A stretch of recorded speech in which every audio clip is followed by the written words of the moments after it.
C'est trop calme. J'aime pas trop beaucoup ça. Je préfère quand c'est un peu trop plus moins calme.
Pour le grand écran, pour voir tous les films et pour rêver ensemble, on a tous une bonne raison d'aller au cinéma.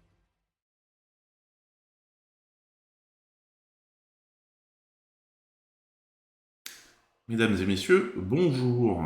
J'espère que vous allez bien. Oh, j'ai pas rangé la théière, elle est pas évident. Hop. Quand même plus propre comme ça. Bonjour Mastar, bonjour Fandy, c'est trop calme. Bah c'est normal, c'était le lancement. J'espère que vous allez bien et que vous avez passé une bonne journée. Que dire, il fait chaud.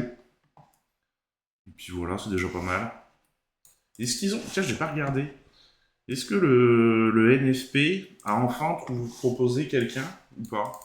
Ils se sont mis d'accord sur quelqu'un ou pas? Non, toujours pas.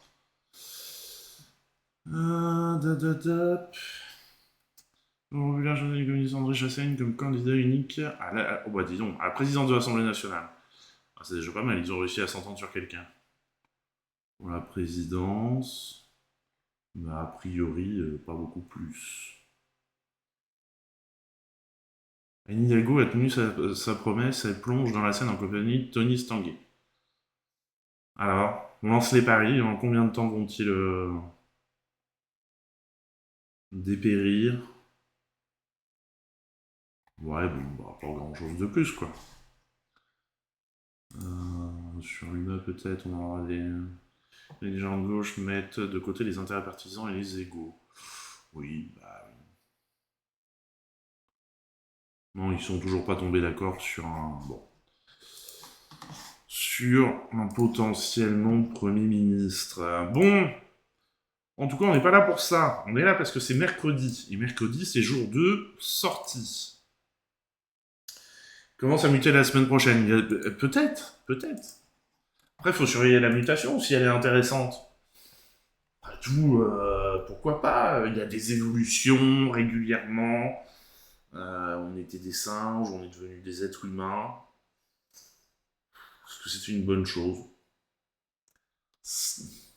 Ça reste à définir, ça on sait pas encore en fait. Et donc, c'est mercredi, donc jour de sortie. Et on va attaquer donc les sorties ciné de la semaine avec un premier film, Le Larbin.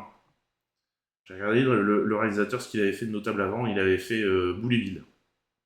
Voilà, il y a 11 ans. Bon. Il a pris son temps pour faire celui-ci, quoi. Mais il a travaillé aussi pour la télévision. Donc, Le Larbin, on regarde la bande-annonce.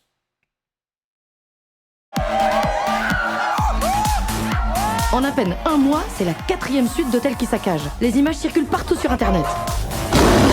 Les animalistes, les véganes, tout le monde est contre nous. Tes exploits, tu vas les faire ailleurs que dans mes hôtels. Sinon, je perds la présidence du groupe. Ce que j'ai mis 40 ans à construire, je vais le perdre à cause de ce petit crétin. J'ai tout essayé avec lui, les écoles privées, les psys. Si seulement je pouvais le reprogrammer. Yes! Ah! Voilà! Ça te dirait de faire le film de ta vie? Oui. Oh, c'est ma caisse! Oui! Et que fais-tu encore sur ta paillasse? C'est quoi le délire? On a un film soirée déguisé ou quoi là? Fais-moi l'apta! Et toi, valet de pisse, à l'ouvrage. Valet de... C'est un escape game, c'est ça? C'est pour se foutre de ma gueule sur Insta? C'est quoi le concept, alors? Je te préviens tout de suite, faut vraiment que ça claque. J'ai installé 35 caméras, j'ai embauché des centaines de figurants. Je vais lui faire croire qu'il a atterri en 1702. Et je vais lui en faire baver. Quand on veut obtenir le meilleur de quelqu'un, il faut surtout pas lui demander son avis. C'est pas trop traumatisant, quand même? J'ai dû être percuté par une voiture et ça m'a propulsé dans le passé, comme dans Retour vers le futur. T'es bête. Pourquoi tu ris? Tu connais le film?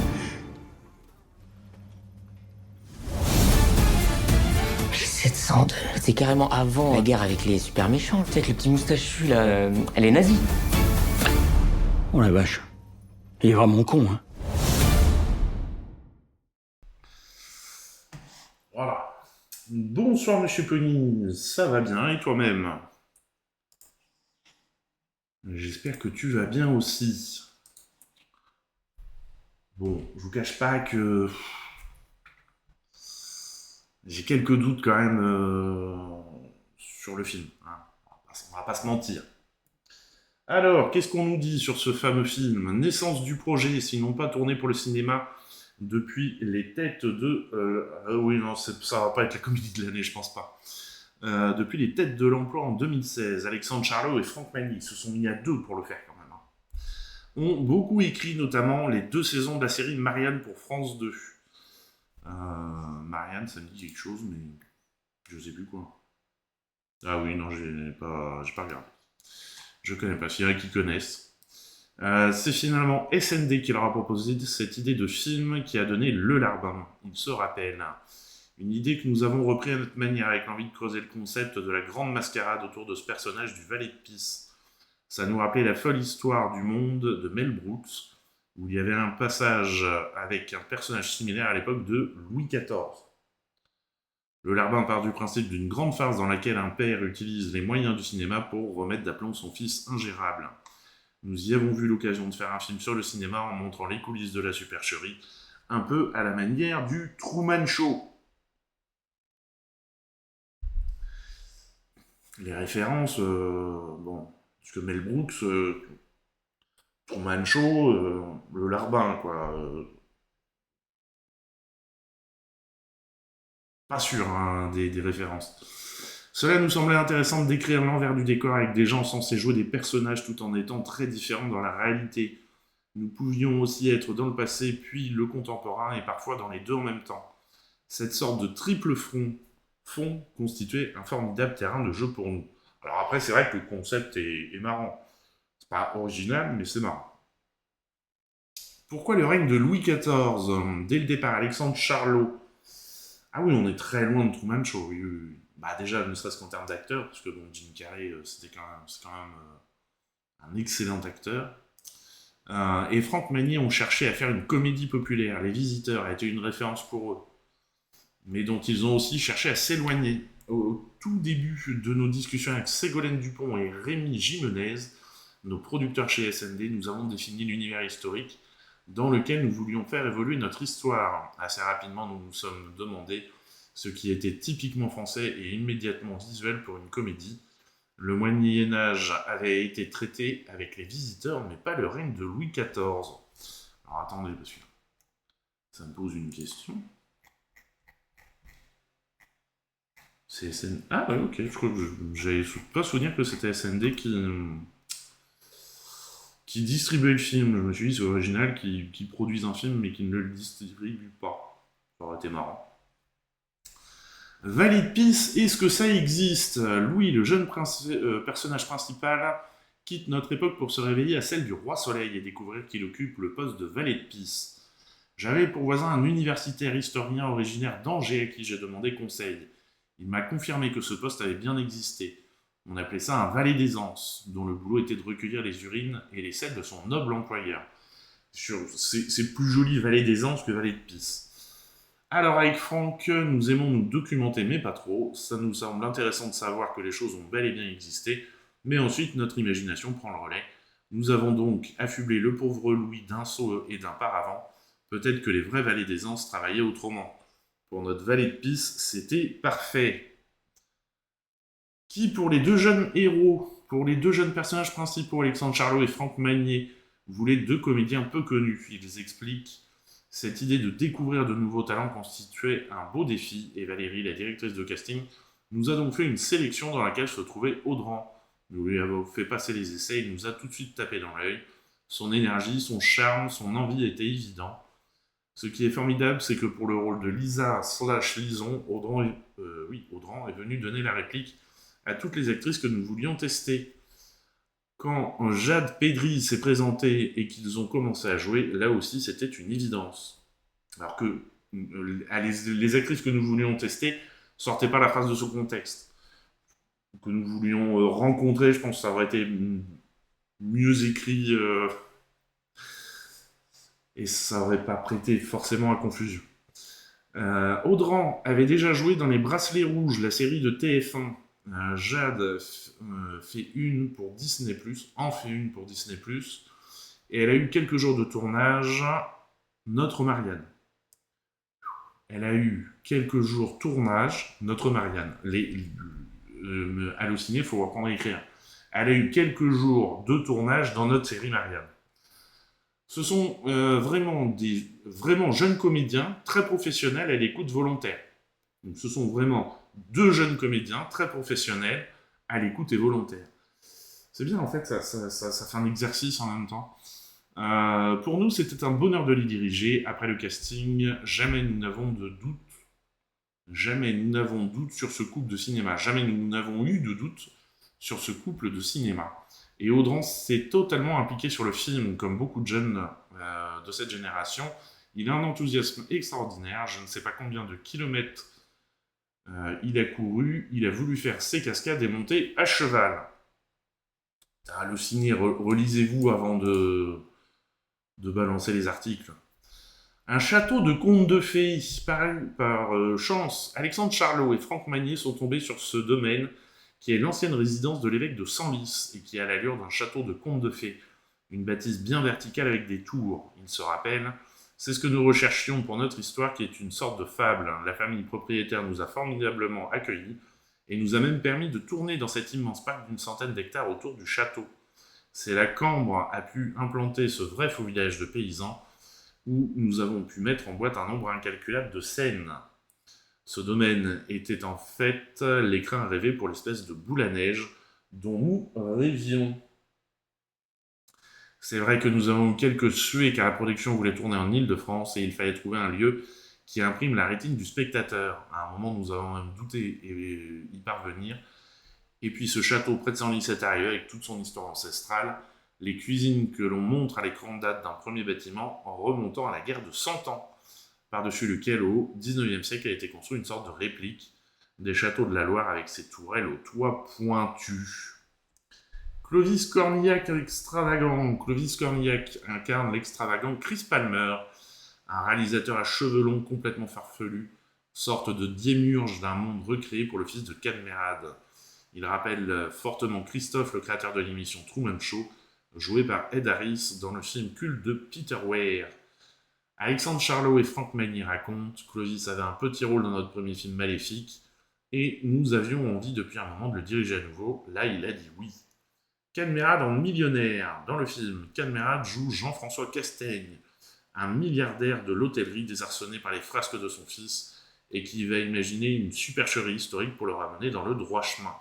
L'acteur confie, sérieusement, nous sommes partis sur l'idée que cet homme avait beaucoup de problèmes, à l'image de tous ces businessmen très riches qui possèdent des empires, mais passent leur journée avec les yeux rivés sur les cours de la bourse soumis aux volontés d'un conseil d'administration.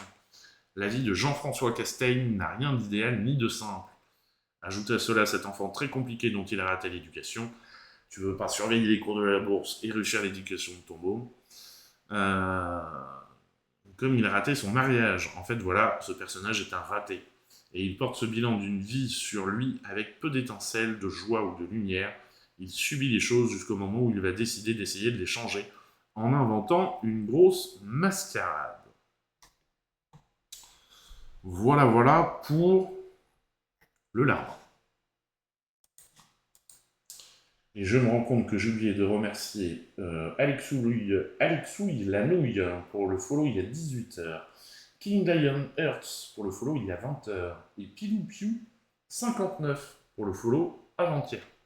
Bien, les gens follow quand je suis pas en stream. C'est extraordinaire. Et merci à monsieur Tardot pour les dédicaces. Allez, on passe au film suivant. Santoche. Ah bon? C'était le film suivant? Moi j'avais Twister. J'ai oublié de récupérer une bande-annonce. Allons bon. Santoche bande-annonce. Effectivement. Hop. Donc, bande-annonce qu'on regarde tout de suite.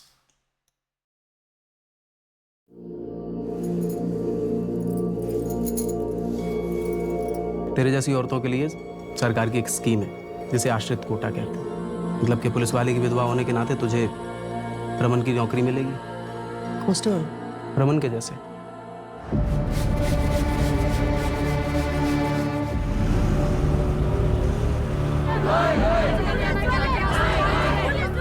देवी का पीपल, उम्र 14-15 साल, माता पिता राम पीपल रानी पीपल लालीपुर गांव में मजदूरी करते हैं। शव कल गांव के कुएं में मिला था।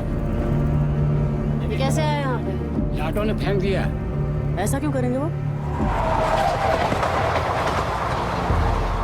आप लोग भी हर चैनल पे छाए हुए हो, बधाई हो। हाँ, बहुत बढ़िया, डटी रहिए दीवान जी।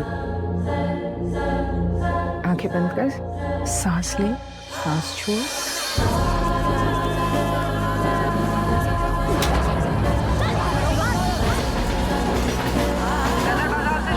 मुसलमानों का गढ़ है।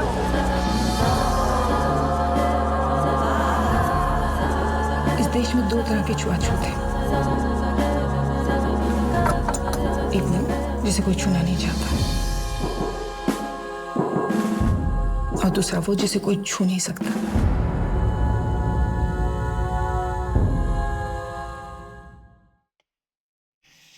L'Inde, pays compliqué avec en plus ces castes, système de caste qui pourrit un peu tout. Et alors du coup, est-ce que on nous dit des choses sur ce film? Oui, j'avais oublié tout le film, moi, carrément. Hop. Alors, qu'est-ce qu'on nous dit sur ce film? Premier film. Santosh marque les débuts au cinéma de la scénariste-réalisatrice Sandhya Suri après les documentaires For India, Eye for India et Around India with a Movie Camera et le court-métrage The Field, qui a été nommé au BAFTA du meilleur court-métrage en 2019 et qui a remporté le prix du meilleur court-métrage international au TIFF en 2018. Histoire vraie, l'idée de Santosh est née lorsque Sandhya Suri se trouvait en Inde où elle travaillait avec diverses organisations non gouvernementales. Une image de manifestante l'a interpellée à la suite de l'affaire Nirbhaya en 2012, un viol collectif avait été commis dans un bus à New Delhi. La réalisatrice se rappelle, il y avait l'image d'une immense foule de manifestantes en colère, les visages contorsionnés par la rage et une ligne de policières qui les forçait à reculer. L'une de ces policières avait une expression si énigmatique. Elle m'a fasciné. Qu'est-ce qui la sépare des manifestants? Et quel pouvoir son uniforme exerce-t-il sur ceux qui n'en portent pas? Explorer cette violence et le pouvoir de cette femme au sein de cette violence m'a semblé passionnant. C'est vrai qu'on peut se poser la question, même chez nous. Se documenter. À partir de là, Sandhya Suri a commencé à faire des recherches sur les femmes agents de police et a appris l'existence du système gouvernemental de nomination compassionnelle qui permet aux personnes à charge des agents de police décédés d'hériter de leur emploi. Parce que c'est quand même très, très original comme... La cinéaste s'est entretenue avec de nombreuses œuvres, ce qui lui a permis de comprendre ce que ces femmes vivaient. Certaines d'entre elles avaient vécu une vie très protégée, quittant rarement la maison en l'absence de leur mari. J'ai été frappé par le parcours de la femme au foyer, à la veuve, puis à la policière. C'est un parcours sur lequel j'ai voulu écrire et que j'ai voulu regarder. C'est vrai que ça donne envie. Sur le principe, ça donne envie d'en savoir plus, parce que j'aurais jamais pensé à ça. Tu vas voir la femme du policier qui vient de se faire tuer. Oh, vous reprenez son poste. Ah bon. Qui pour Suri? Bonsoir Michel, j'espère que tu vas bien. Que la balade se passe bien, ou s'est bien passée, je sais pas si elle est finie ou pas. Sunita Rajwar, qui incarne Sharma, a été choisie par Sandhya Suri pour l'humanité qu'elle allait être capable d'apporter à son personnage. Il aurait été très facile de choisir quelqu'un de plus menaçant ou intimidant, mais ce que j'aime chez Sunita, c'est qu'elle nous a apporté un personnage vraiment authentique et non archétypal. Elle est insaisissable, la mesure dans laquelle elle croit à sa propre rhétorique est à débattre, et Sunita l'a magnifiquement interprétée. Le personnage de Santosh n'est par ailleurs pas hermétique à la corruption, comme l'explique la réalisatrice. Le fait de porter un uniforme de police lui confère automatiquement un statut et un pouvoir. J'étais curieuse de voir comment elle utiliserait ce pouvoir. Je savais qu'il ne s'agirait pas de l'histoire d'un bon flic dans un mauvais système, mais plutôt d'un univers moralement trouble dans lequel Santosh trouverait sa propre nuance de gris. Le film a été présenté cette année au Festival de Cannes, sélection Un certain regard. Bollywood et la police. Sandhya Suri a également voulu explorer le lien entre Bollywood et la police dans Santosh. Bollywood et la police ont une relation tellement complexe. Les films policiers de Bollywood font parfois l'apologie de la violence. Les officiers... Oui, apologie de la violence, oui. Ça, on le voit souvent dans les bandes annonces Bollywood qu'on regarde. Les officiers de police prenant souvent la loi en main pour le bien de tous. Avec Santosh, j'essayais de m'éloigner de cette idée. Tout le monde est green, même Santosh n'échappe pas au compromis. De nombreux policiers avec qui j'ai parlé ont été inspirés par l'image héroïque d'un policier de Bollywood, et j'ai voulu faire un clin d'œil à cette relation étroite entre le cinéma et la police, en utilisant la musique de films de Bollywood dans certaines scènes. Cela m'a semblé naturel. Voilà donc pour Santosh, qui promet d'être très intéressant. Allez, film suivant. On part sur quelque chose de plus léger. Twisters. Je sais pas combien d'années après Twister. Où c'était des chasseurs de Twister. J'ai perdu le mot en français. De tornades. À l'époque déjà. Et bah, il recommence maintenant. Avec une nouvelle génération. On regarde la bande-annonce.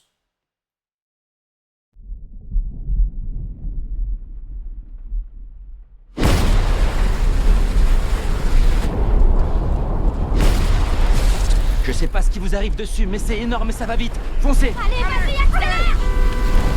Attention! Il faut vous tirer de là! Vous m'entendez?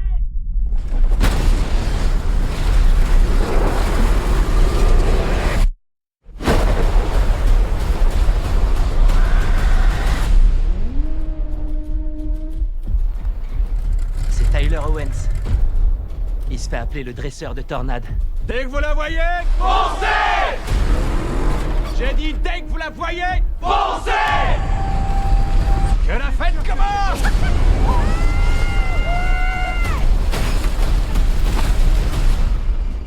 Oh, elle est parfaite!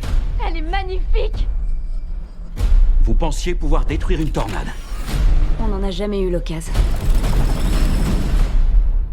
T'en veux une?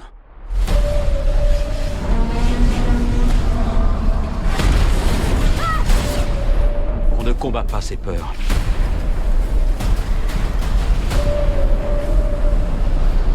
On les chevauche.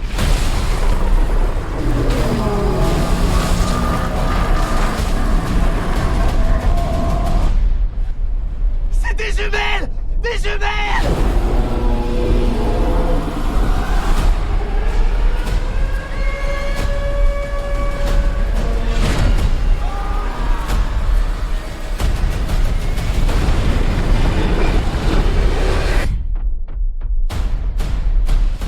C'est fini? Non.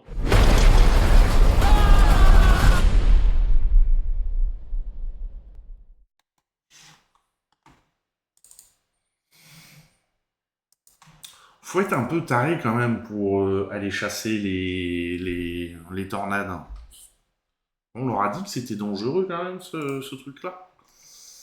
Alors, qu'est-ce qu'on nous dit sur le film? Budget de grande ampleur. Twisters possède un budget de 200 millions de dollars. À titre de comparaison, Twister de Jean de Bon avait coûté 92 millions.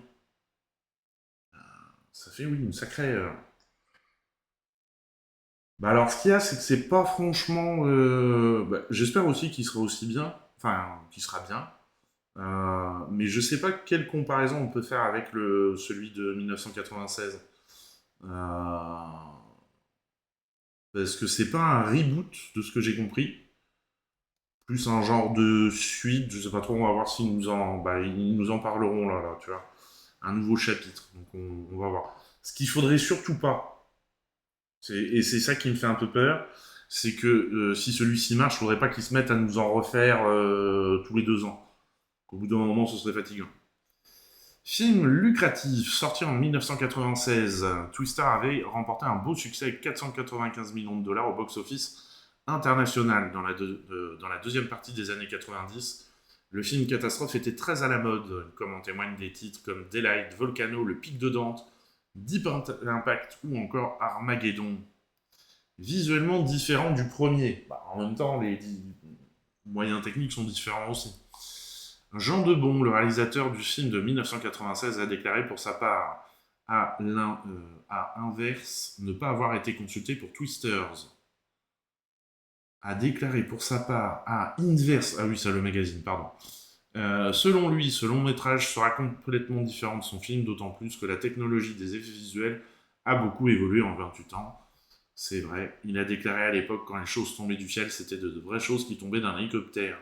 Quand nous filmions une voiture échappant à une tornade dans une tempête de grêle, c'était de la vraie glace qui nous est tombée dessus. C'est un film qui ne peut pas être refait, cela ne se reproduira plus jamais. Ça, tu peux utiliser de la vraie glace maintenant pour faire aussi une tempête de grêle, il y en a qui le font. Ça dépend des moyens que tu veux mettre dans ton film. Un nouveau chapitre, Twisters, n'est ni un reboot, ni un préquel, ni une suite de Twister. Comme ça. Mais un nouveau chapitre centré sur les aventures d'un nouveau groupe de chasseurs de tornades. Toutefois, en octobre 2022, Deadline annonçait que le film serait centré sur la fille des héros du premier volet, Joe et Bill Harding, incarnés par Helen Hunt et Bill Paxton, devenue à son tour chasseuse de tornades. Mais en décembre 2022, le comédien américain Glenn Powell a confié au micro de Vogue que Twisters aura une histoire originale et ne sera pas lié au premier film. Il y a des petits clins d'œil histoire de faire un caméo, mais ce ne sera pas beaucoup plus. Et d'ailleurs, Bill Paxton est mort, oui. Et son fils joue dans Twisters.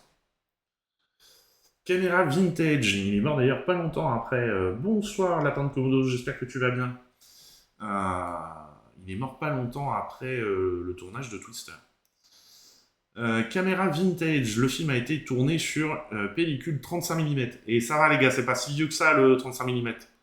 Qui octroie une belle teinte à l'image. Cette technique ancienne a toutefois un inconvénient. Là, tu te prends des coups de vieux. Et moi j'ai commencé, on avait du 35 mm dans les cinémas. Pourquoi ancienne? Cette technique a toutefois un inconvénient.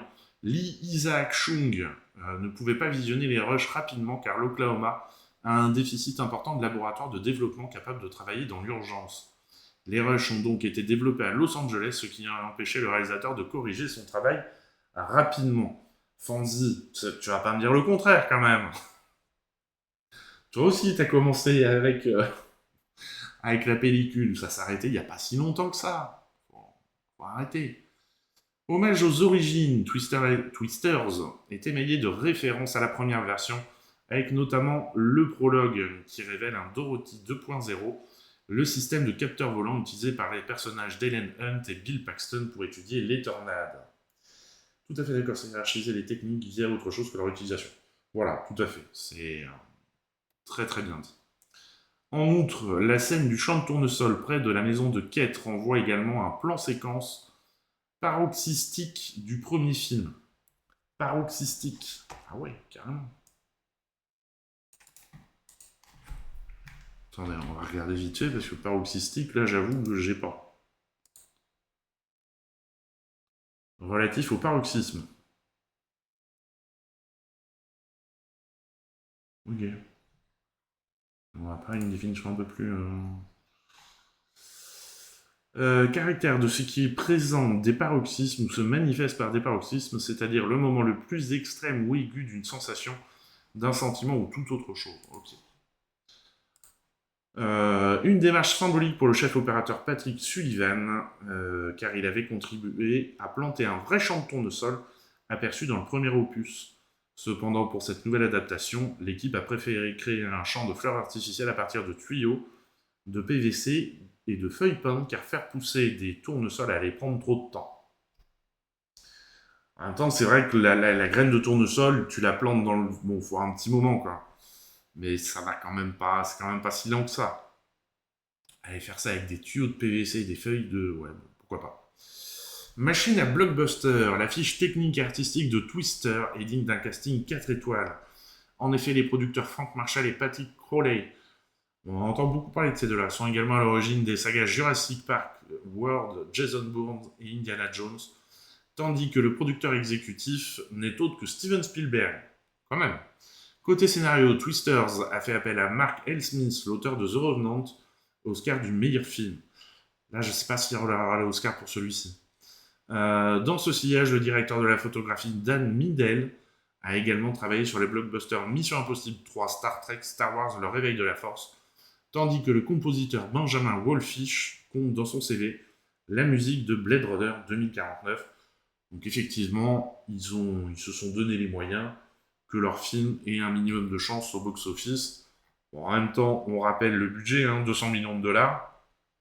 200 millions de dollars, si tu prends que des gens qui ne sont pas connus ou qui n'ont jamais travaillé, ça fait cher quand même. Tornade 2.0, Twisters, est une réécriture de Twister réalisée par Jean Debon en 1996 avec Helen Hunt et Philip Seymour Hoffman. Déjà à l'époque, le film avait été produit par Steven Spielberg d'après l'auteur de best-seller Michael Crichton. C'est d'ailleurs la première version de 96 qui aurait donné ses lettres de noblesse au film Catastrophe, comme le déclare le réalisateur Lee Isaac Chung. Tout à coup, les tornades étaient un spectacle cinématographique terrifiant. Grâce à des effets numériques novateurs et des météorologues ingénieux devenaient des héros téméraires de films d'action. Premier grand pas. Lee Isaac Chung a remplacé Joseph Kosinski au pied levé alors qu'il avait plutôt l'habitude depuis 13 ans de réaliser des films indépendants. Il a d'ailleurs signé le drame familial Minari en 2020, nommé plusieurs fois aux Oscars. Cependant, son travail sur un épisode de The Mandalorian, produit par Kathleen Kennedy, épouse de Frank Marshall, producteur de Twisters, comme c'est un petit cercle, ils se connaissent tous, les a convaincus, une expérience pour laquelle Lee Isaac Chung a quand même pu insuffler sa patte. Le film part de ce qui m'a poussé à accepter de relever le défi. Je voulais affronter mes peurs et non les fuir. Et alors, est-ce qu'on va savoir comment ils les font pour la préparation de Twisters, le réalisateur s'est inspiré de French Connection, carrément, et 60 secondes chrono pour les scènes de course-poursuite.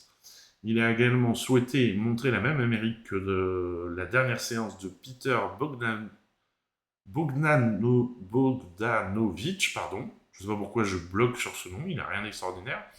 Fan de Steven Spielberg, producteur exécutif du film de surcroît, on l'aura compris, Lee Isaac Chung a également puisé dans Les Dents de la Mer ou La Guerre des Mondes des éléments pour figurer les phénomènes monstrueux qui menacent l'humanité, comme ici les tornades. Tournage en voiture. Le tournage a tourné 60 jours, dont 40 ont été consacrés aux scènes où les personnages poursuivent des tornades en voiture, comme en témoigne le producteur exécutif Thomas Heslip. On a parcouru près de 2500 km en 6 jours à sillonner la Géorgie pour repérer les lieux. Ah ouais, quand même. Tu passes ta vie dans ta voiture. Repérage. Une fois intégré au projet, Lee Isaac Chung s'est beaucoup investi, notamment pour le choix des lieux. Il tenait en effet énormément à tourner en Oklahoma, un état que le réalisateur connaît bien puisqu'il y a grandi et tourné son film Minari. Mais les producteurs ont d'abord envisagé la Géorgie pour des raisons budgétaires. On a parcouru près de 2500 km en 6 jours, à sillonner la Géorgie pour repérer des lieux, mais on a eu du mal à trouver des sites qui pouvaient passer pour l'Oklahoma de manière crédible, indique le producteur exécutif Thomas Heslip. L'équipe s'est rendue par la suite en Oklahoma et y a trouvé le terreau de ses futurs décors. Le film a ainsi été tourné majoritairement en décors naturels et au Prairie Surf Studio d'Oklahoma City, un ancien palais des congrès reconverti en plateau de tournage pour les scènes en intérieur. Sécurité maximum. Le tournage de Twisters ayant démarré au printemps 2023, pendant la saison des orages et des tornades, la production a engagé un ancien météorologue militaire, Joël Martin, pour encadrer une équipe chargée de surveiller l'évolution de la météo en continu. Par ailleurs, et en outre, des experts en matière de sécurité ont mis en place des protocoles censés boucler le tournage et mettre les quelques 400 personnes présentes sur le plateau à l'abri en cas de besoin. C'est vrai que ça aurait été ballot que l'équipe soit emportée par une vraie tornade. Précieux conseil, si le phénomène des tornades était déjà une réalité dans les années 90, au moment de la première version, il a pris de l'ampleur aujourd'hui avec le dérèglement climatique. Par souci d'authenticité, les producteurs et les scénaristes n'ont jamais souhaité faire figurer dans le film des héros caricaturaux qui détruiraient les tornades et ont même fait appel à des météorologues et à de véritables chasseurs d'orage pour connaître leur expérience. L'équipe a ainsi contacté Kevin Kelleher, ancien analyste auprès de la National Oceanic and Atmospheric Administration, NOAA, c'est plus simple, qui a été conseiller technique pour le film. Il l'était déjà pour la première version de 96. De la réalité à la fiction. En 1997, âgé de 9 ans, Glenn Powell, qui incarne Tyler dans Twisters, a été rendre visite à sa tante dans la petite ville de Jarrell, accompagné de ses parents. La région a été alors balayée par une tornade de force F5 qui s'étendait sur 1200 mètres, quand même, c'est énorme, 1,2 km, qui a fait au moins 27 victimes et a dévasté une trentaine d'habitations. Powell et sa famille ont pu se réfugier in extremis dans un magasin de tapis, et quelques jours après la tempête, ils ont pu aider la population et nettoyer les dégâts. Un témoignage direct qui ainsi noué son jeu. En outre, il s'est également inspiré de Bill Paxton, disparu en 2017, et présent au casting de la première version, à qui il a pu donner la réplique en 2013 dans Red Wing. Boucle bouclée, plusieurs techniciens présents sur Twisters avaient travaillé sur la première version à l'image du chef décorateur Patrick Sullivan, qui a fait ses débuts au sein du département en 1996. C'était une situation de rêve pour moi quand on pense que j'ai entamé ma carrière avec Twisters et que près de tant de temps plus tard, je collabore à Twisters. C'est original. Désormais, je peux prendre ma retraite, effectivement. Sur le tournage, alors qu'il ne restait plus que quelques jours de tournage, celui-ci a été mis à l'arrêt plusieurs mois lorsque la Screen Actors Guild, le syndicat des acteurs américains, s'est mis en grève en juillet 2023. Nous avions une date de sortie validée et un planning d'effets visuels très serré. On a essayé de boucler autant de scènes nécessitant des effets visuels que possible avant la grève, mais on n'y est pas parvenu. Il nous restait encore 3 semaines de travail. C'était très stressant parce qu'une fois qu'on interrompt le processus, on ne peut pas redémarrer la machine immédiatement. Il fallait 6 semaines de préparation avant de reprendre le tournage. L'équipe a donc préparé les plateaux avant la fin de la grève en pariant sur une reprise prochaine. Heureusement, la grève s'est terminée début novembre et le tournage a pu être bouclé avant les fêtes de Noël. Les éléments déchaînés, alors qu'ils tournaient la séquence du marché dans la ville d'El Reno, un vent de près de 130 km/h a ravagé les décors avant même que l'équipe ait l'occasion de le faire elle-même. Voilà, ils cherchaient de la réalité, ils l'ont eu. Recherche ça désespérément. Le rodéo qui figure dans le film a été entièrement aménagé sur une ferme. La terre rougeâtre du site ne correspondait pas aux critères du réalisateur. Le paysagiste Andrew Knowling s'est mis en quête de sable susceptible de se mélanger à l'argile rougeâtre à proximité des rivières de la région et a finalement trouvé la teinte exacte qu'il recherchait. Alors ça, c'est des détails, t'as envie de dire, mais la terre, elle est rouge, pourquoi tu veux la changer? Complètement con. Détruire les décors. Contrairement à d'autres films, l'équipe de décoration a dû imaginer et construire des éléments dans le seul but d'être détruits par la tempête. Ils ont d'ailleurs sollicité des entreprises de démolition de la région et ont été jusqu'à acquérir 3 maisons intactes de la région destinées à être démolies. Comme l'explique Patrick Sullivan, on les a détruits de manière à ce qu'on en voit à l'intérieur et l'étendue des dégâts. C'est un artiste, on ne peut pas comprendre. Bah, il y a un peu de ça quand même, c'est envie de dire, est-ce que vraiment c'était nécessaire d'aller chercher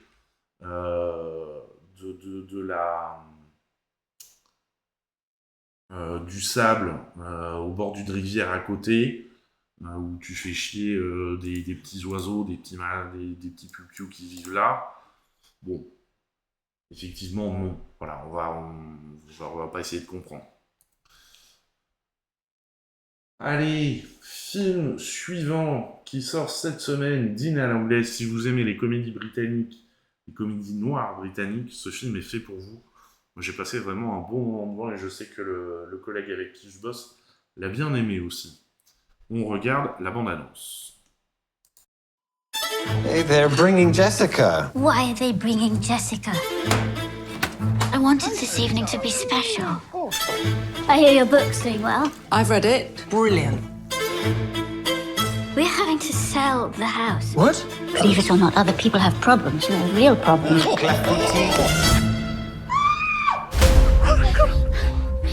An hour ago, we were just having dinner. This is going to change everything. And she decided to kill herself in our garden right when we're trying to sell the house. I mean, who does that? Who goes and kills themselves in someone else's garden? Why couldn't she just have killed herself in her own garden? She didn't have a garden. We have to deal with the situation. If the buyer finds out what just happened, he won't buy the house. Okay. She did it here. What if she hadn't? What about Beth and Richard? They're our oldest friends. There's always something with Jessica. Could you just ask her if she might sign my copy, if she's not too busy? Jessica put us all in this position. We haven't done anything. We just did! Did you call 999? Everything is just great. So it's all wrapped around your little finger. At least I'm trying to be a good person. That's unreasonable. Rich people are unreasonable. Is there something in there you don't want us to see? This is not doable. Why not? It'll be all over the internet in the morning. This is insane! You have lost it. You can't rule out getting caught! I should never have brought her over. You probably all want dessert. Don't look. I'm not looking. Don't be too obvious about not looking. It's the kind of thing they pick up on.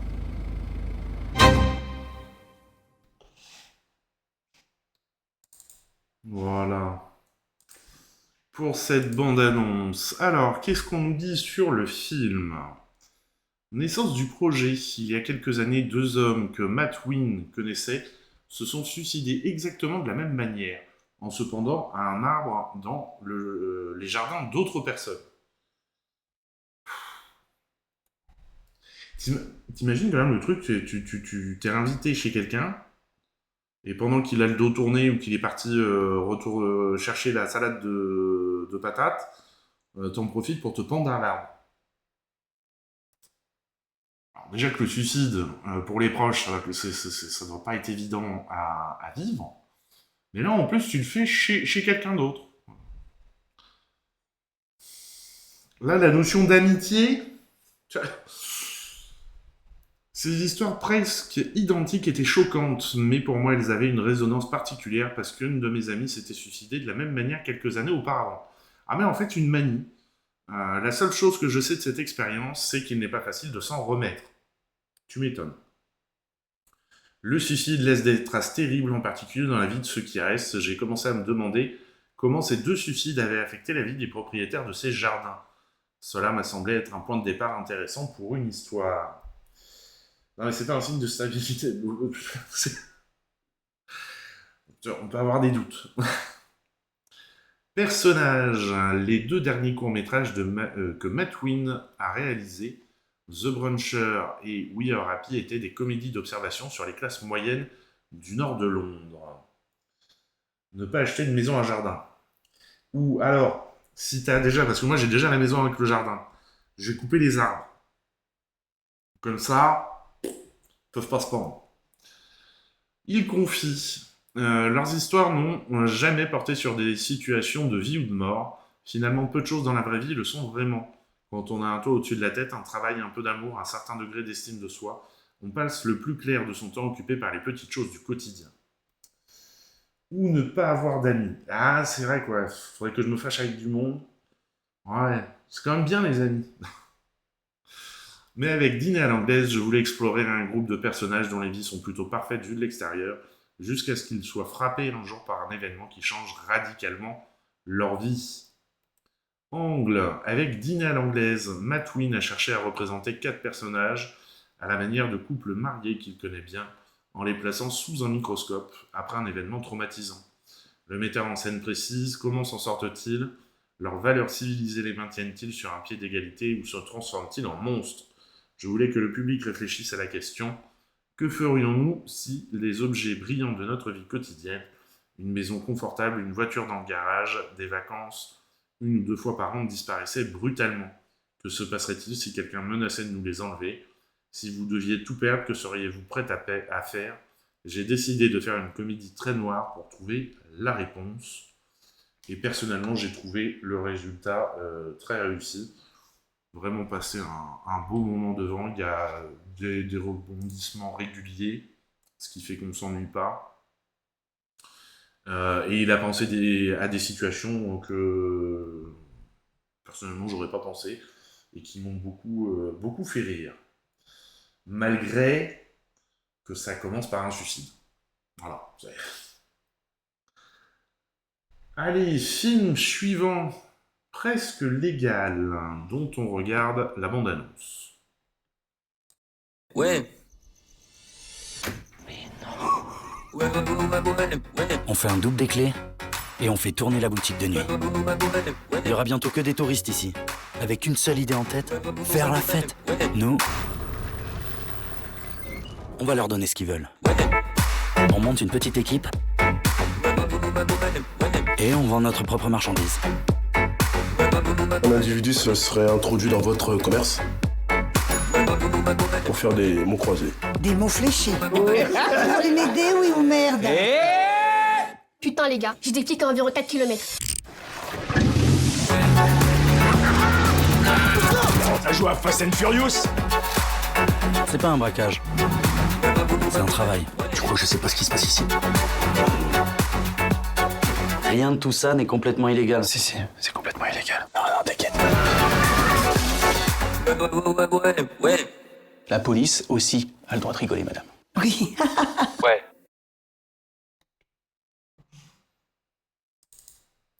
Voilà, autant le film précédent, moi j'ai trouvé que c'est une très bonne comédie noire, autant celui-ci, c'est un peu comme Le Larbin, bon, j'ai des doutes. Après, je peux pas vous dire, j'ai pas vu le film là pour le coup, mais... Alors, qu'est-ce qu'on nous dit sur le film? En festival, Presque Légal a été présenté en compétition officielle lors du festival de l'Alpe d'Huez 2024. Copain d'avant, le réalisateur Max Moreau et les acteurs Marley Dubosc et Léo Castel. Marley Dubosc, il y a quelque chose à voir avec Franck Dubosc? Non, c'est pas marqué, on n'a pas d'infos. Et Léo Castel n'étaient pas des inconnus les uns pour les autres, puisqu'ils se sont tous rencontrés sur la plage de Contis dans les Landes, alors qu'ils n'avaient que 13 ans. Oui, non mais après, Christian Clavier, il est devenu à un point où tu sais que de toute façon, tu rigoleras pas devant. Donc, il y a pas longtemps, j'ai vu le dernier, là. Comment ça s'appelait? Cocorico. Mon Dieu. Et je me rappelle, le même week-end, j'ai regardé ça et les Secpa 2. Et bah, tu sais que j'ai limite plus apprécié les Secpa 2 que Cocorico. Et pourtant, les Secpa, ça vole pas haut non plus. Hein.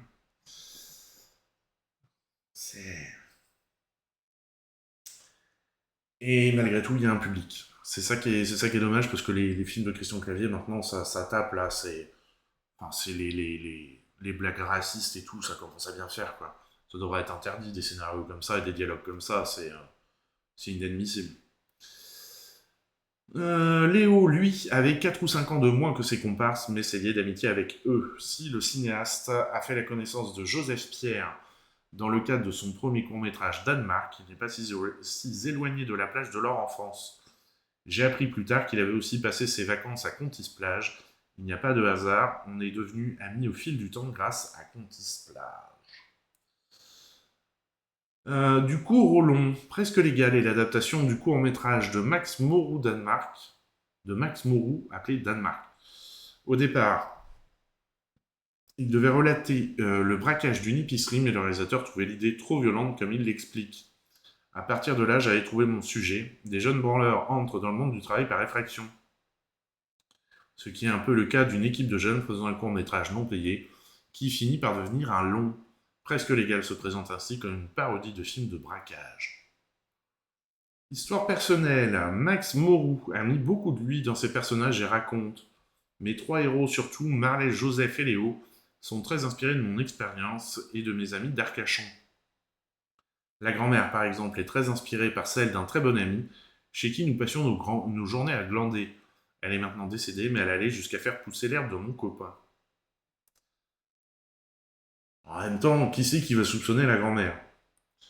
Pas de bol au paintball. Le petit frère d'un ami de Max Moreau s'est amusé à tirer au paintball sur la façade d'une boîte de nuit alors qu'il passait devant en voiture. Le vigile l'a attrapé, il a passé un mauvais quart d'heure. Après, pour Presque Légal, ça a l'air jeune, il y a des blagues en scénario, a l'air un peu américain. Oui, voilà, faut voir. Bon, après, c'est clairement pas la comédie de l'année, mais c'est une petite comédie estivale. Bon, ça va faire le taf, faire rire 2-3 personnes, et puis voilà. Une expérience marquante de l'adolescence du réalisateur, au point de la faire figurer dans son film. On a beaucoup de petites histoires débiles comme ça dans la région. On a vite fait de s'ennuyer quand on grandit dans une station balnéaire, Alors il faut rester inventif, ça a inspiré le film. Braquage enfantin. Quand il avait 10 ans, à l'image de son personnage, l'acteur Joseph Pierre a braqué une boîte de nuit de Contis. Décidément, il a quelque chose contre les boîtes de nuit. Pour voler quelques bouteilles d'alcool, mais s'est fait prendre rapidement par les caméras de surveillance. Comme à la maison, le réalisateur a tenu à tourner le film à Arcachon. Je voulais montrer aux gens que le bassin d'Arcachon n'était pas que camping et les petits mouchoirs. On commence à voir cet aspect-là, ça donnera une autre vision du lieu. Premier métier, avant de devenir comédienne, Sosone Abbès était architecte. Mais elle a rapidement laissé tomber pour se tourner vers sa passion pour la comédie. Voilà. Et alors, Sosone Abbès, c'est connu. Ça ne me dit pas forcément grand-chose. Ah, elle était dans Rue des Dames. Ok. Bon. Lachaud Lution. Pour convaincre les producteurs de miser sur un casting avec des acteurs inconnus du grand public, Max Moreau a donné l'exemple de Philippe Lachaud avec Babysitting, dont le cas était similaire et qui a enregistré les records au box-office. Philippe Lachaud est très vite arrivé en argument parce qu'il avait réalisé un film avec uniquement ses amis et ça avait marché. S'il n'avait pas été là, pas sûr qu'on aurait eu l'opportunité de réaliser Presque Légal. C'est le seul qui a réussi à faire ce tour de force. Merci Philippe. Alors Philippe Lachaud, avant qu'il fasse son premier film, est-ce qu'il n'était pas connu pour de la vidéo? Je sais plus. Ami professionnel, l'acteur François Levental, qui joue dans Presque Légal, avait déjà tourné dans un court-métrage de Max Moreau. C'est également un ami des parents de Léo Castel et Marley Dubosc. Voilà donc pour ce film Presque Légal. Film suivant. Est-ce qu'il n'a pas une interdiction, le film suivant? S'il est interdit au moins de 12 ans. Et c'est pas étonnant, puisqu'il est quand même assez dur. Hit the Night. Alors c'est marrant, parce que moi je l'ai vu en journée professionnelle, ce film. Et le distributeur qui était là nous le vend en disant... En plus, c'est bien, vous allez voir à la fin, vous pourrez faire de la médiation pour du public, alors pas jeune public, vraiment du public à partir de 12 ans, autour du jeu vidéo. À la fin du film, j'étais le voir en me disant « Mec, qu'est-ce que tu veux qu'on fasse comme médiation sur ce film? Il sert pas mal, mais la médiation sur le jeu vidéo, t'as 5 minutes de jeu vidéo dans le film, pas plus. C'est plus un film sur la drogue que sur le jeu vidéo. Mais bon. Mais dit, si, il y a des... Bon, okay. Donc on va peut-être organiser des parties de Drug Simulator quand on le sortira. Drug Dealer Simulator, faut voir. C'est peut-être une idée. Allez, en attendant, on regarde la bande-annonce.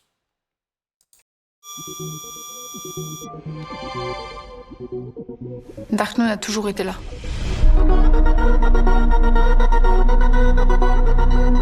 C'est là que je vis.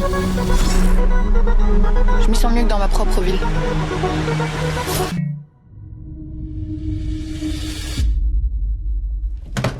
Pablo!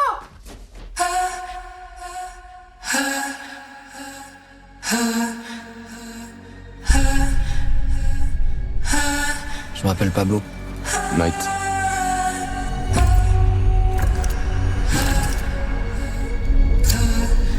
Je cherche quelqu'un pour travailler avec moi.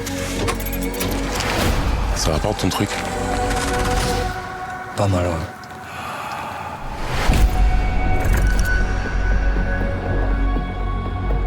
Night, je te présente ma sœur, Apo.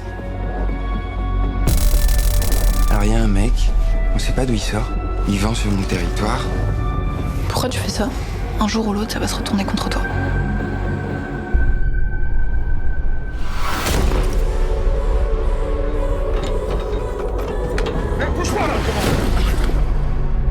Je voulais savoir comment tu te sens, c'est tout. C'était mieux quand t'étais pas là.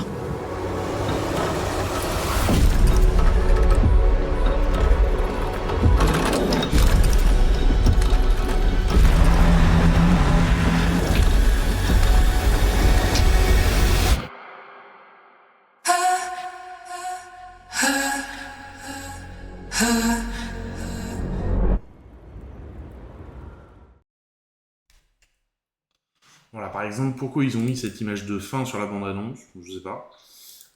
Mais par contre, autant le côté jeu vidéo qui est mis en avant par la distribution, moi je l'ai pas du tout vu. Autant je trouve qu'ils ont très bien fait sur la montée de la violence entre deux bandes rivales qui ont la même activité de vente de drogue. Ça là-dessus, ils l'ont super bien mené, je trouve. Comment l'escalade de la violence, en fait, qui peut pas s'arrêter et qui va jusqu'au bout. Alors après, est-ce que les réalisateurs, on va voir ce qu'on nous dit dans le film, est-ce que les réalisateurs ont pensé à mettre le jeu vidéo en avant au travers du film? On va le voir. Alors, après Jessica Forever en 2018, Caroline Poggi et Jonathan Vinel avaient besoin de temps avant de se lancer dans un nouveau projet. Les cinéastes ont multiplié les formes hybrides, que ce soit avec les courts-métrages Bébé colère et Il faut regarder le feu ou brûler dedans, ou le moyen-métrage Best Secret Place. Il confie, il s'agissait de trouver une place qui soit un peu en dehors du cinéma pour mieux y revenir. Ce film vient d'un fort désir de cinéma, celui de se confronter à un récit beaucoup plus narratif que ne l'était Jessica Forever. Tout en gardant notre volonté d'hybridation, il juxtapose différents mondes et les entrechocs, l'entre-deux, la circulation, le passage des ponts, l'exploration nous intéresse plus. Mais le tout premier désir du film, ça a été les personnages, tout est parti d'eux. Le premier qui s'est imposé, c'est Knight. On a tissé l'histoire autour de lui, sa passion avec Pablo, la fugue avec Apo, la tragédie qui en découle et les contamine tous. Initialement, le récit était raconté en flashback à travers son regard. Aussi, nous avions toujours eu envie d'écrire une histoire sur la fin des serveurs de jeux vidéo. On en avait regardé pas mal en ligne et ça nous avait marqué, comme des sortes de mondes perdus, de refuges inaccessibles. Au tout début de l'écriture, on a rencontré Laurent Lunetta pour parler d'It the Night. Laurent adorait Jessica Forever, mais comprenait aussi que nous avions envie d'aller ailleurs. Il nous a motivés, donné les premières armes pour l'écrire. Oui, bon, en gros, ils aiment le jeu vidéo, ils ont bon, un pseudo-prétexte pour essayer de faire quelque chose, quoi, mais c'est pas du tout le fond du film. Le jeu Dark Noon, dont le film ne dit jamais l'histoire, a été inventé de toutes pièces pour Hit the Night. Jonathan Vinel explique: ce qui nous intéresse, ce sont les gens qu'il charge. Ce qu'ils se disent entre eux, les sentiments qui naissent, se tissent à travers lui. Je suis un gamer, mais j'aime beaucoup zoner dans les jeux, aller là où il y a peu d'action. Le jeu m'a appris à voir autrement le cinéma, de l'errance, de la contemplation. Gus Van Sant, Bellatar, Wapi Chatpong, Wira Setakul furent des chocs esthétiques quand j'ai commencé à m'intéresser au cinéma. J'étais un gros joueur et je ne voyais aucune contradiction entre ce cinéma et ma pratique de joueur, toujours un peu zonarde. Ça étonne toujours ceux qui font du jeu une vision uniformément violente, compulsive et cathartique. Hit the Night tente donc de creuser des galeries possibles entre le jeu et la vie. La différence, elle est dans la mort. Le jeu, on perd, on recommence. Dans le réel, la violence peut tuer.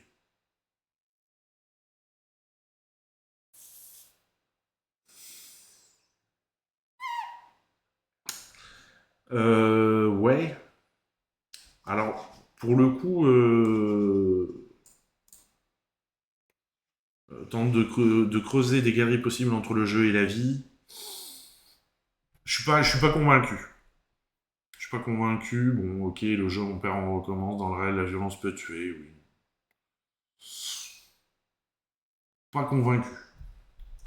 Puis pour la BO, c'est la première fois que Caroline Poggi et Jonathan Vinel ont fait appel à un musicien pour composer la musique de leur film. En même temps, c'est leur deuxième long métrage. Donc, bon. La première précise, comment ça se dit 2 S en début de prénom comme ça, on va juste dire Saliva, est un compositeur belge de notre génération. Nous avons des références communes, on a grandi avec le même terreau culturel. Dans sa musique, il travaille le collage, la contamination, la déformation, la désintégration. Il n'a pas peur des excès, des débordements. Il n'est pas sage dans son travail, en cela sa musique était un langage parfait. Il a su créer des passerelles entre les différents univers, mais aussi un relais d'émotions entre les personnages et leurs avatars. Alors, encore une fois, il a su, cette phrase-là, il a su créer des passerelles entre les différents univers, mais aussi un relais d'émotion entre les personnages et leurs avatars. Moi, j'ai pas vu ça dans le film, et j'étais pas le seul dans la salle à regarder le film. On est tous sortis en ayant un peu le même constat, que vous voyez pas les passerelles entre la réalité et le monde virtuel. Mais par contre, je suis d'accord que la musique est extraordinaire et donne une ambiance folle au film. Ça, par contre, c'est une réalité. Casting à l'instinct, Théo Cholby, Lila Guenot et Erwan Kepoe-Fallet se sont naturellement posés aux yeux de Caroline Poggi et Jonathan Vinel. Ces deux derniers ont fonctionné à l'instinct. On a vu directement les personnages en eux, sans les transformer. Lila Guenot, qui interprète Apolline, a le même âge au moment du tournage que son personnage, 17 ans. Ce qui est frappant, c'est de voir à quel point elle était plus mûre que beaucoup d'entre nous. Elle fait face avec une fermeté incroyable, elle sait qu'on ne lui laissera rien passer, et pourtant sa fragilité est là aussi, et son envie d'être dans le mouvement est intacte. Ça, c'est quelque chose qu'on ne pouvait pas théoriser, mais que la mise en situation avec deux garçons proches de la trentaine, Erwan et Théo, a renforcé par contraste. Night, c'est Erwan Kepoe-Fallet. On avait des amis en commun. L'année où nous l'avons rencontré, il venait d'être engagé par Christophe Honoré pour le lycéen et passage de Ira Sachs. Il a le charme, la douceur, la complexité du personnage entre opacité et luminosité. Et c'est vrai que cet acteur, moi je le connaissais pas, et les trois acteurs sont assez extraordinaires, chacun dans leur style. Le film est présenté à la quinzaine des cinéastes au Festival de Cannes de cette année. Divers styles de mise en scène. Caroline Poggi et Jonathan Vinel ont filmé le jeu Dark Nous de manière très cadrée. Les scènes dans le réel laissent au contraire le champ libre à l'acteur et au mouvement de caméra. La réalisatrice raconte « Il n'y a pas de pied de lumière excepté au plafond de la maison, abandonné de Pablo. Le reste, ce sont juste des ampoules de chambre amplifiées, des chauffages, des lumières naturelles. C'est un choix réfléchi avec le chef-op Raphaël Vandenbusch, avec lequel on avait travaillé sur Tant qu'il nous reste des fusils à pompe. Les acteurs pouvaient aller où ils voulaient, on les a laissés s'approprier l'espace. C'était aussi leur enjeu en tant que personnage, sortir du jeu, s'aventurer dans le réel. C'est pour ça qu'on a choisi des cadres plus serrés, proches d'eux, avec une caméra plus nerveuse qui les traque. Avec Raphaël, on a beaucoup échangé pour se créer un terreau commun. On parlait de S'en fout la mort de Claire Denis, des photos de Tobias Zieloni, d'Happy Together de Hong Kar-wai, Ghost Dog de Jim Jarmusch, ou même plus récemment de Good Time des frères Safdie. Ils ont des belles références. Voilà, donc, si vous allez le voir, préparez-vous quand même, parce que le film est dur, et comme je disais, c'est plus vraiment sur la montée en violence que sur du jeu vidéo. Le jeu vidéo est juste un prétexte, là, histoire de dire. Film suivant, Dos Madres, dont on regarde la bande-annonce.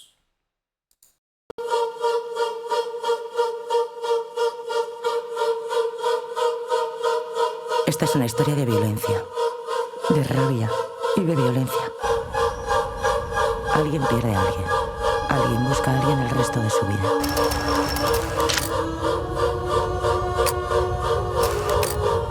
Me pasé al crimen, al subsuelo. Ir contra ellos desde dentro. Esa ha sido mi venganza. ¿Hay alguien ahí? ¿Notabas algo cuando pensaba en ti? Durante todos estos años he estado buscándote. Por fin te he encontrado.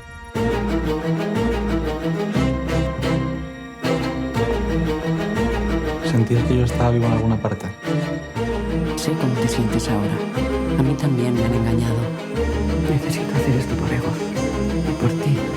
Por nosotras. Tengo el lugar. Tengo la hora. Tengo el día.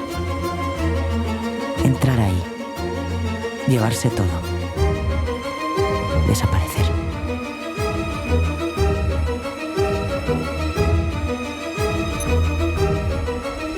Un, dos, tres. Ahora.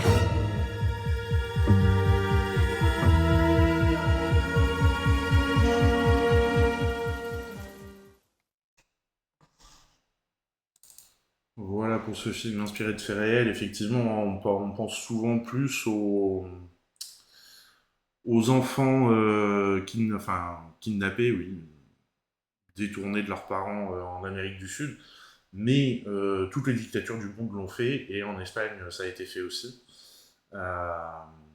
Et donc, cette mère à qui on a confisqué le bébé, et qui passe sa vie à le rechercher, qui finit par le retrouver. Et la question est posée de juridiquement, comment ça se goupille à partir de là, quoi. Savoir, effectivement, parce que elle est nulle part dans la vie juridique de l'enfant. Et alors, de ce que j'ai compris dans le film, parce que à partir d'un moment, le film est assez particulier, et dans la manière de faire, ça part un peu en vrille. Mais a priori, il y a un endroit... Enfin, ils ont les archives de tous les bébés qui ont été confisqués, mais a priori, ça a toujours pas été rendu public. Et donc, c'est vers ça qu'ils essayent d'aller. Donc, film très poignant. Les deux actrices qui jouent les rôles de mère sont vraiment excellentes. Et cet acteur, moi, que je connaissais pas, ce jeune acteur espagnol, est bien tiraillé entre les deux personnages qui sont autour de lui. Donc vraiment un beau moment. Film pas facile non plus, mais un beau moment de cinéma. Allez, film suivant, Les Tricheurs. J'ai pas récupéré la bande-annonce. Eh ben bravo. Film qui nous vient du Québec, avec des acteurs qu'on commence à connaître. Le Québec qui nous envoie de plus en plus de films. Et à vrai dire, ça fait du bien, puisqu'ils ont des comédies qui sont, moi je trouve, plutôt bien écrites, avec un petit regard légèrement acide sur la société. C'est toujours agréable. Allez, on regarde la bande-annonce. Tencier.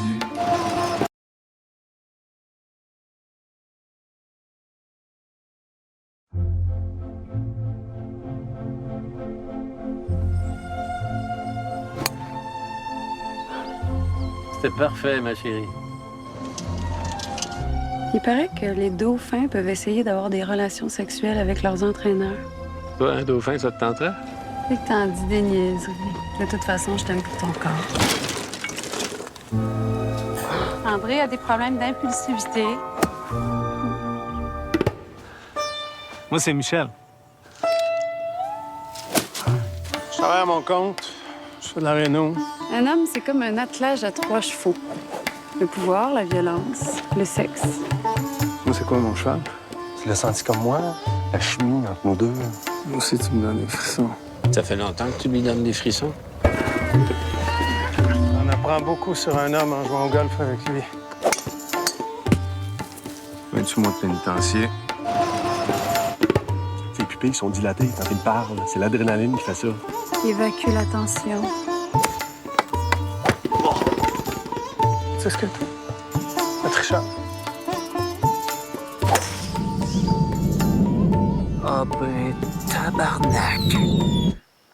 C'est vraiment un esti de beau terrain.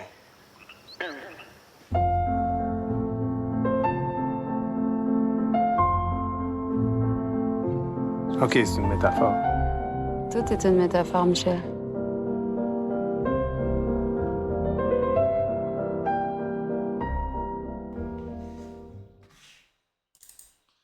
Voilà pour ce film.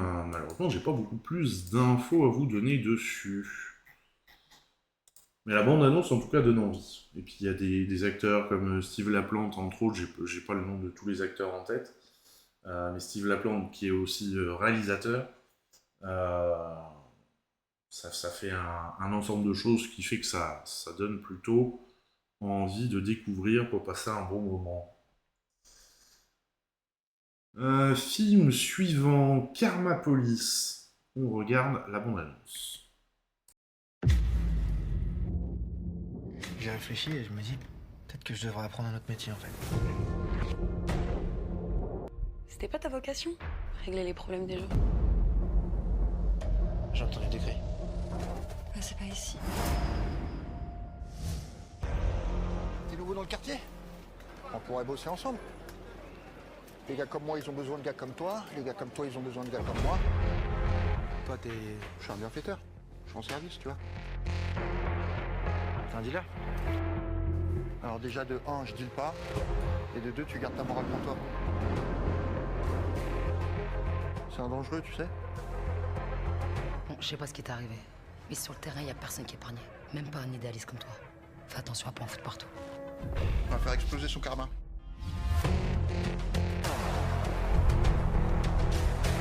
Faut que t'arrêtes de vouloir tout casser, là. Vous êtes complètement tarés, en fait.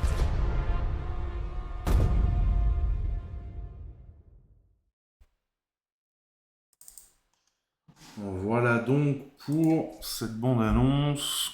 Je vais remettre le son tout de suite à peu près là. Autrement, la prochaine bande-annonce, ça va nous péter les oreilles. Alors, qu'est-ce qu'on nous dit sur ce film? Un quartier à l'origine. De Karma Police se trouve le quartier populaire de Château-Rouge dans le 18e arrondissement de Paris. Julien Paolini explique, à l'image qu'on se fait aussi du 18e, un quartier électrique Mélange éclectique plutôt, je pense. Mélange du vieux Paris et des communautés. J'y ai vécu une quinzaine d'années, de la même manière que pour le long métrage Amare Amaro tourné en Sicile. Je vivais à quelques rues de mes décors, je traversais et me projetais le film en tête. La rue Dejean est un studio de cinéma à ciel ouvert qui reflète une vision de la France, de mon cinéma, celui de la multiculture. Le film a reçu le Grand Prix du Polar à Cognac, a raconté l'amour du 18e. Karma Police emprunte autant au film de rue qu'au film noir injecté de satire sociale. Un hommage à une langue française populaire, un phrasé des trottoirs, des bistrots éloignés, des beaux quartiers. Le metteur en scène Julien Paolini raconte « On est peu à avoir.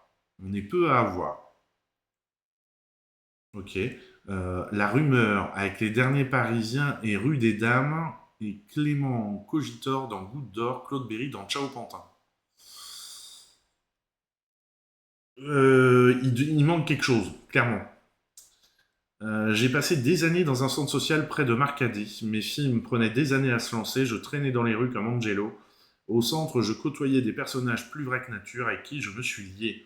Le scénario s'est fait comme ça, en partant de l'idée qu'on avait avec Cyrus, du flic en reconstruction, à Château-Rouge, et on allait chercher Mano pour son style décalé et grinçant.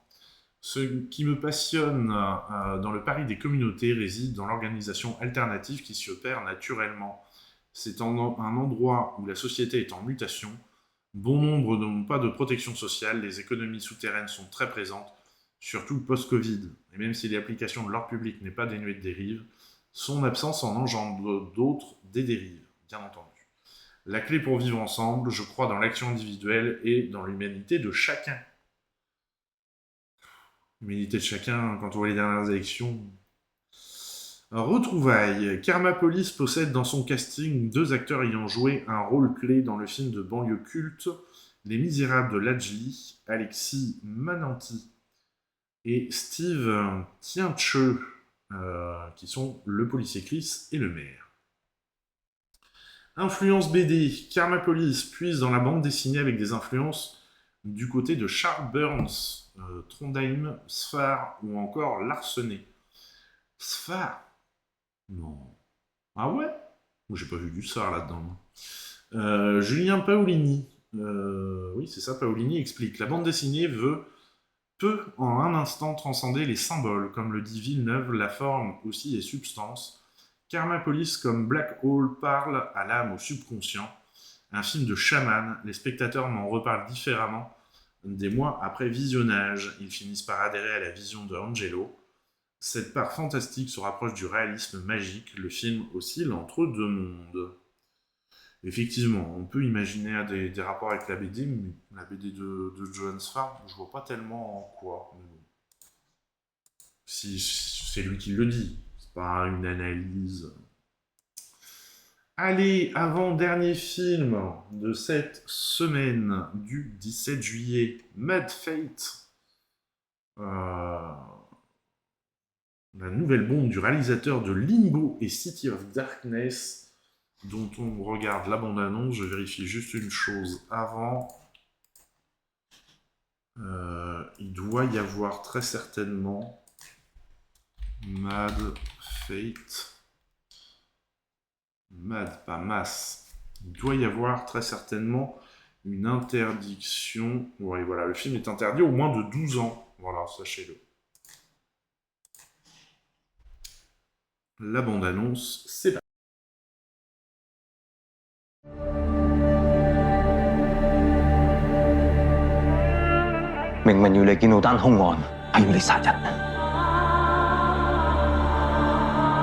你覺得我哋兩個喺度遇到真係咁啱啊？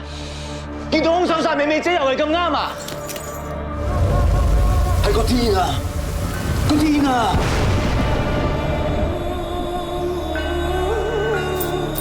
浪子冚寡，你點樣會入住路㗎？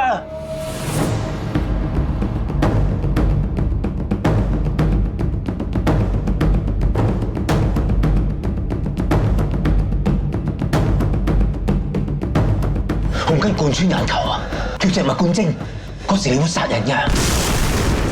天羅地網，萬箭穿心，個天出招。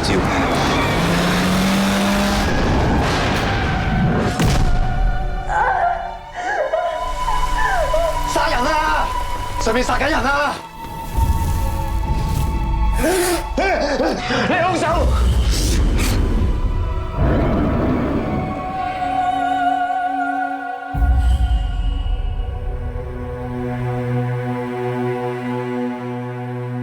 對抗命運係人最大嘅悲劇。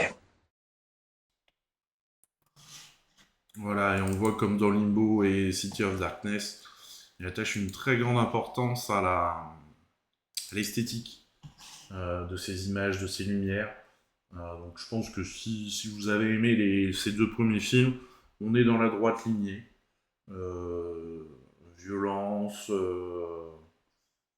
humanité malgré tout, et puis voilà, et puis dénonciation d'une société qui exploite et détruit les gens. Et on arrive enfin au dernier film qui est aussi un film Bollywood. Donc c'est le lancement du moment Bollywood.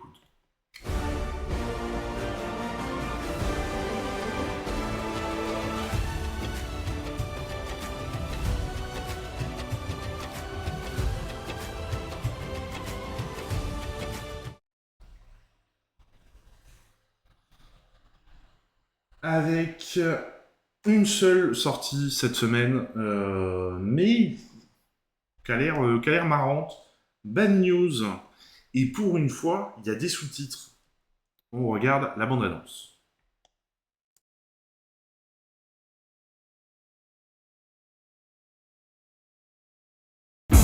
Quantum physics थोड़ी ना है, सिंपल सा सवाल है, जोर लगा दिमाग पर और बता बाप कौन है। सही में नहीं पता यार किसका है, बहुत कंफ्यूजन है। उन्हें मिस्ट्री सॉल्व करने वास्ते मैं शर्लॉक ने बुलावा। Paternity test.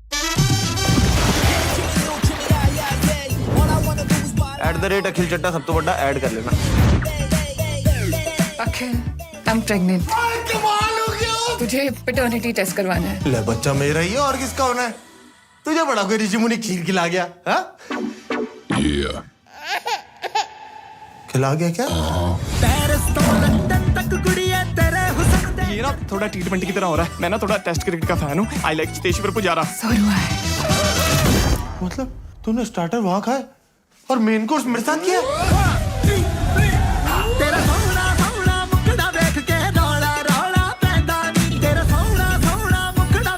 रवेजा प्रॉब्लम क्या है? It's a once in a lifetime phenomena. This is a case of heteropaternal superfecundation. एक ही साइकिल में दो अलग-अलग एग्स फर्टिलाइज हुए हैं, इसीलिए आप दोनों ही बाप हैं। तो शुरू करें।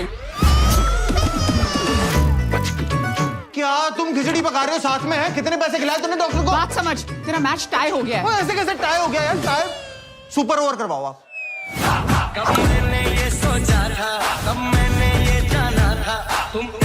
अब बात सिर्फ मेरी नहीं है ना, बच्चों की भी है। इसीलिए मैं जानना चाहती हूँ कि दोनों में से बेटर फादर कौन बनेगा। तो शक्ल देख के ही पता लग गया था कि तू ही है पति पत्नी वाला वो। अबे वो एक्स-पति आ गया कबाब में हड्डी बन के। हड्डियां तो तेरी टूटेगी साले, नाकाम कोशिश।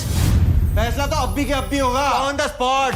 कौन है तू? अब तू अंपायर है, देखते कौन ज्यादा पुशअप मारता है, काउंटिंग करो। मेरे महबूब मेरे सनम, शुक्रिया मेहरबानी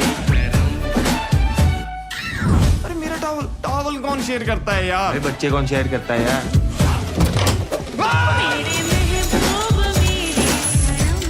nature it's good for the babies. यार सुंदर लोगों को देख के ना बच्चे सुंदर पैदा होते हैं। वैसे बाप तो सुंदर है ही। एक यहाँ पे कितने अच्छे टाइगर की फोटो लगी हुई थी यार। कितने अच्छे टाइगर की फोटो लगी हुई है। हाथ नहीं लगाना है, यहाँ नहीं, यहाँ तो मेरी लाश से गुजरना होगा।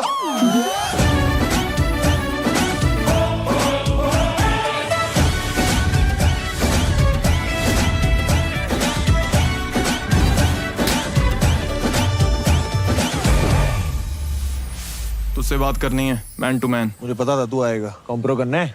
ओ हेलो, मैं कोई याद है मुश्किल वाला रणबीर कपूर नहीं हूँ जो हाथों में मेहंदी लगा के चन्ना मेरा करता रहूंगा। मैं भी ना कोई बरेली की बर्फी वाला राजकुमार राव नहीं हूँ जो टैलेंट दिखा के बाद में कृति आयुष्मान को सौंप दूं। हाँ तो मैं भी कोई मनमर्जियां वाला विक्की कौशल नहीं हूँ। ओए, don't get personal.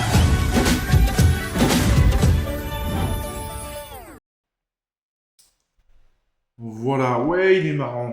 Et on retrouve plein des codes qu'on a l'habitude de voir. On a la danse, alors on n'a pas la baston a priori, mais il a l'air assez sympathique comme film celui-ci.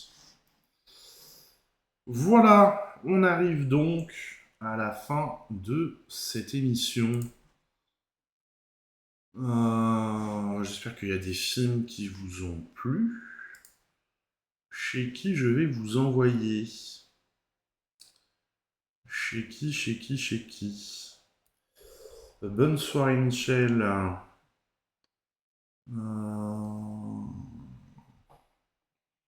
On va faire un raid chez Arashiki, tiens. On va jamais raid chez Arashiki, il me semble.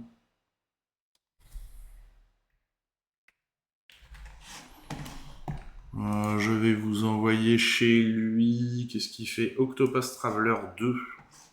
Je savais même pas qu'il y avait eu un 1. Lancer un raid. En tout cas, merci à toutes et tous de votre présence. Que dire de plus? Bah, je sais pas grand-chose. Je vais vous souhaiter une bonne soirée. Et comme à chaque fois, n'oubliez pas de vous ouvrir au monde, de vous ouvrir à la culture, de découvrir des nouvelles choses, d'être curieux. C'est important dans le monde qu'on vit en ce moment. Mesdames et messieurs, bonne soirée et à bientôt.